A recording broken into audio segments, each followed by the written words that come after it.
हाय दोस्तों, कैसे हैं।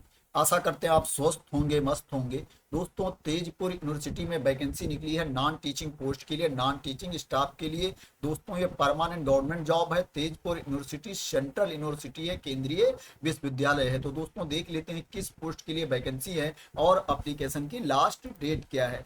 दोस्तों, एप्लीकेशन ऑलरेडी स्टार्ट हो चुका है। जो ऑनलाइन एप्लीकेशन की लास्ट डेट है दोस्तों, वो 15 मई है। 15 मई 2024 एप्लीकेशन की लास्ट डेट है ऑनलाइन एप्लीकेशन की। दोस्तों, जो आपको हार्ड कॉपी सबमिट करनी है ऑनलाइन एप्लीकेशन की, उसकी लास्ट डेट है दोस्तों 25 मई है। 25 मई 2024 ऑनलाइन एप्लीकेशन की हार्ड कॉपी सबमिट करने की लास्ट डेट है। दोस्तों, जो आपको एप्लीकेशन करना है वो ये लिंक दिया गया है, ये लिंक दिया गया है। इसी पर जा करके आपको ऑनलाइन एप्लीकेशन फिल करना है। दोस्तों, पीडीएफ मैं अपने टेलीग्राम चैनल पर डाल दूंगा, आप वहां से डाउनलोड कर लेना और इस लिंक पे चले जाना। क्या है कि आप डायरेक्ट यूनिवर्सिटी की वेबसाइट पे भी जा सकते हो। ये यूनिवर्सिटी की वेबसाइट है, यहाँ से भी आपको ऑनलाइन अप्लाई करने का लिंक मिल जाएगा। दोस्तों, इस पे जैसे हम ये क्लिक करेंगे तो देखेंगे ये एप्लीकेशन वाला लिंक ओपन हो जाता है। इस पर जा करके आपको अप्लाई करना है। दोस्तों, जो वैकेंसी निकली है ये रजिस्ट्रार के लिए है, एडमिनिस्ट्रेशन के लिए है, ग्रुप ए लेवल की वैकेंसी है। इसमें जो रेशनलाइज एंट्री पे लेवल है दोस्तों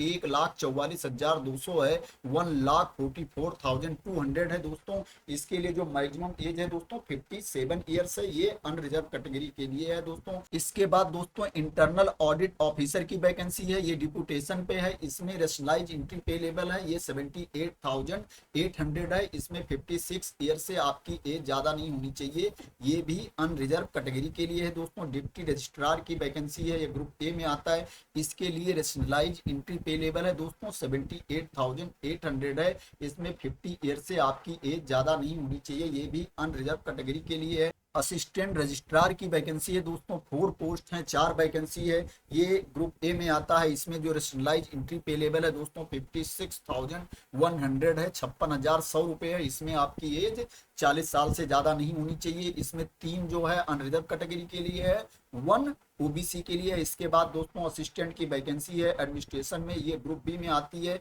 इसमें जो रेशनलाइज एंट्री पे लेवल है दोस्तों वो 35,400 है, 35,400 रुपये। इसमें एज आपकी 35 ईयर से ज़्यादा नहीं होनी चाहिए, ये भी अनरिजर्व कैटेगरी के लिए है। दोस्तों, इसके बाद आपकी लेबोरेटरी असिस्टेंट की वैकेंसी दोस्तों डिपार्टमेंट ऑफ फिजिक्स में, ये ग्रुप सी में आता है। इसमें जो रेशनलाइज एंट्री पे लेवल है दोस्तों 25,500 रुपीज है। दोस्तों, इसमें आपकी एज 32 ईयर्स से ज़्यादा नहीं होनी चाहिए, ये ओबीसी कैटेगरी के लिए है। इसके बाद दोस्तों जूनियर अकाउंटेंट की वैकेंसी है, ये ग्रुप सी में आता है। इसमें जो रेशनलाइज एंट्री पे लेवल है दोस्तों 25,500 रुपीज है। इसमें क्या है आपकी एज 32 ईयर्स से ज़्यादा नहीं होनी चाहिए, ये भी अनरिजर्व कैटेगरी में आता है। इसके बाद दोस्तों क्या है कि अपर डिवीजन कलर की वैकेंसी है, ये ग्रुप सी में आता है। इसमें जो रेशनलाइज एंट्री पे लेवल है दोस्तों 25,500 है, 25,500 रुपये है। इसमें एज आपकी 32 ईयर से ज़्यादा नहीं होनी चाहिए, ये अनरिजर्व कैटेगरी में आता है।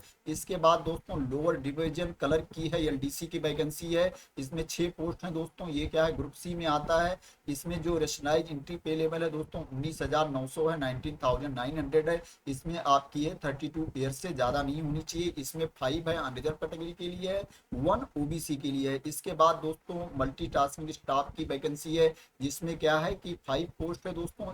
इसमें क्या है ये ग्रुप सी में आता है। इसका जो रेशनलाइज एंट्री पे लेवल है दोस्तों वो 18,000 है, 18,000 रुपये है। इसमें आपकी एज 32 ईयर से ज़्यादा नहीं होनी चाहिए। इसमें 2 पोस्ट ईडब्ल्यूएस के लिए है और 3 अनरिजर्व कैटेगरी के लिए है। तो दोस्तों ये वैकेंसी की डिटेल थी, जिसमें बताया गया है कि किस पोस्ट के लिए कितनी सैलरी मिलेगी और उसके लिए आपकी एज कितनी होनी चाहिए। दोस्तों, अगर कोई चीज मिस हो गया होगा तो इस पीडीएफ से आप देख लेना। दोस्तों, यहाँ नीचे बताया गया है कि एलिजिबिलिटी क्राइटेरिया क्या होनी चाहिए, आपके पास क्वालिफिकेशन क्या होना चाहिए इस पोस्ट के लिए। दोस्तों, क्या है अगर आप रजिस्ट्रार के लिए अप्लाई कर रहे हो तो आपके पास मास्टर की डिग्री होनी चाहिए, उसमें 55% मार्क्स होना चाहिए, प्लस आपके पास 15 ईयर्स का एक्सपीरियंस होना चाहिए, 15 ईयर्स का एक्सपीरियंस होना चाहिए एज ए असिस्टेंट प्रोफेसर। दोस्तों, अगर इंटरनल ऑडिट ऑफिसर की बात की जाए तो ये परमानेंट पोस्ट नहीं है, ये डिप्यूटेशन पे है। अगर इसमें आपको अप्लाई करना होगा तो आप अपने आप इसको देख लेना इस पीडीएफ से, जैसे यहाँ पे दिया गया है officer belonging to audit and account services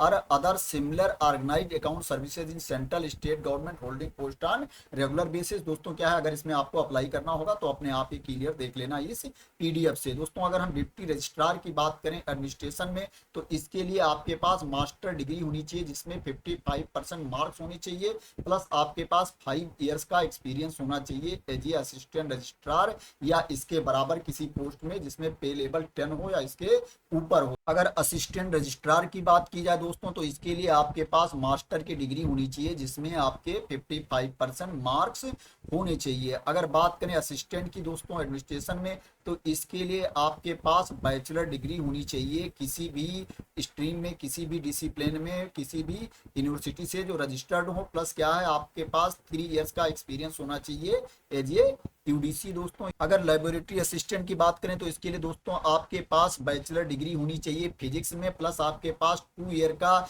experience होना चाहिए working in maintenance scientific instrument in laboratory. अगर जूनियर अकाउंटेंट की बात करें दोस्तों एडमिनिस्ट्रेशन, तो इसके लिए आपके पास बैचलर की डिग्री होनी चाहिए प्लस 2 ईयर का एक्सपीरियंस होना चाहिए as a LDC lower division clerks, plus आपकी जो स्पीड होना चाहिए दोस्तों इंग्लिश में टाइपिंग की 35 वर्ड पर मिनट होनी चाहिए, प्लस हिंदी में 30 वर्ड्स पर मिनट होनी चाहिए। प्रोफिशिएंसी इन कंप्यूटर, आपको कंप्यूटर में एक्सपर्ट होना चाहिए। अगर अपर डिवीजन क्लर्क की बात करें दोस्तों, तो इसके लिए आपके पास बैचलर की डिग्री होनी चाहिए प्लस 2 इयर्स का एक्सपीरियंस होना चाहिए as a LDC lower division clerk, plus आपकी जो टाइपिंग स्पीड होनी चाहिए दोस्तों 35 वर्ड पर मिनट स्पीड होनी चाहिए इंग्लिश में, प्लस 30 वर्ड पर मिनट आपकी स्पीड होनी चाहिए हिंदी में। प्रोफिशिएंसी इन कंप्यूटर ऑपरेशन, आपको कंप्यूटर में एक्सपर्ट होना चाहिए। दोस्तों अगर हम बात करें एलडीसी की लोअर डिवीजन क्लर्क की, तो दोस्तों इसके लिए क्या है आपके पास बैचलर की डिग्री होनी चाहिए किसी भी स्ट्रीम में रजिस्टर्ड यूनिवर्सिटी से, प्लस क्या है इसमें जो आपकी टाइपिंग स्पीड मांगी गई है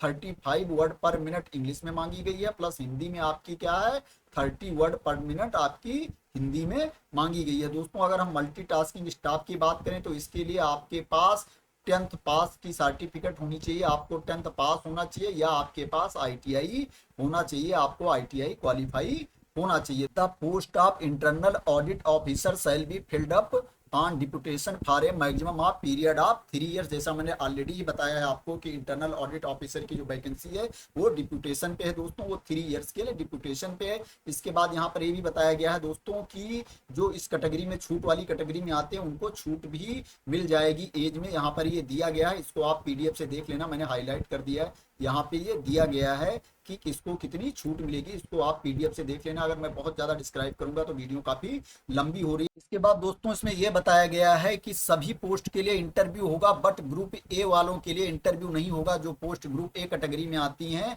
उनके लिए इंटरव्यू नहीं होगा। जैसे यहाँ पर दिया गया है as per the government of India latest order personal interview for all position except for group A has been discontinued at Tezpur university. दोस्तों क्या है यहाँ पर ग्रुप ए वालों का इंटरव्यू नहीं होगा, हो सकता है उनका स्किल टेस्ट हो, जो दूसरी पोस्ट है उनके लिए इंटरव्यू होगा। दोस्तों एग्जाम के बारे में कोई इंफॉर्मेशन नहीं दी गई है कि इसके लिए एग्जाम होगा कि नहीं होगा, जैसा होगा दोस्तों ये बाद में आपको इन्फॉर्म किया जाएगा। अभी जो इसमें इंफॉर्मेशन दी गई है इसमें यह बताया गया है कि ग्रुप ए के अलावा जो दूसरी पोस्ट है उनके लिए इंटरव्यू होगा। दोस्तों अगर आपका एग्जाम होगा तो इसके लिए बाद में आपको इन्फॉर्म किया जाएगा। दोस्तों यहाँ पर यह भी बताया गया है कि आपको फीस कितनी पे करनी पड़ेगी। A non refundable application fees of RS 1000 for the post of registrar. Registrar post के लिए दोस्तों आपको 1000 रुपीज पे करना पड़ेगा एज ए फीस, 1000 रुपए पे करना पड़ेगा। दूसरी जो पोस्ट है दोस्तों उनके लिए आपको 500 रुपए फीस पे करना पड़ेगा।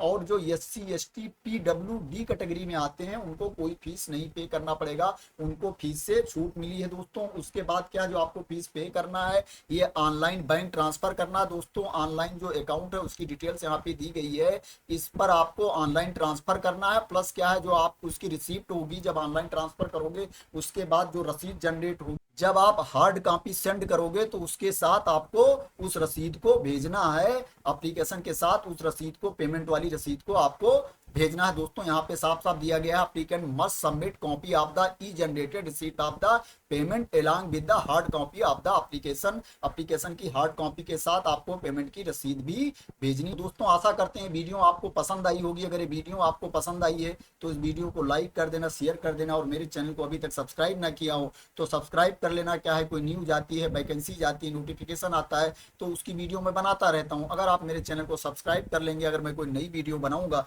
तो उसकी नोटिफिकेशन आप लोगों तक पहुंच जाया करेगी। तो थैंक यू सो मच दोस्तों फॉर वॉचिंग।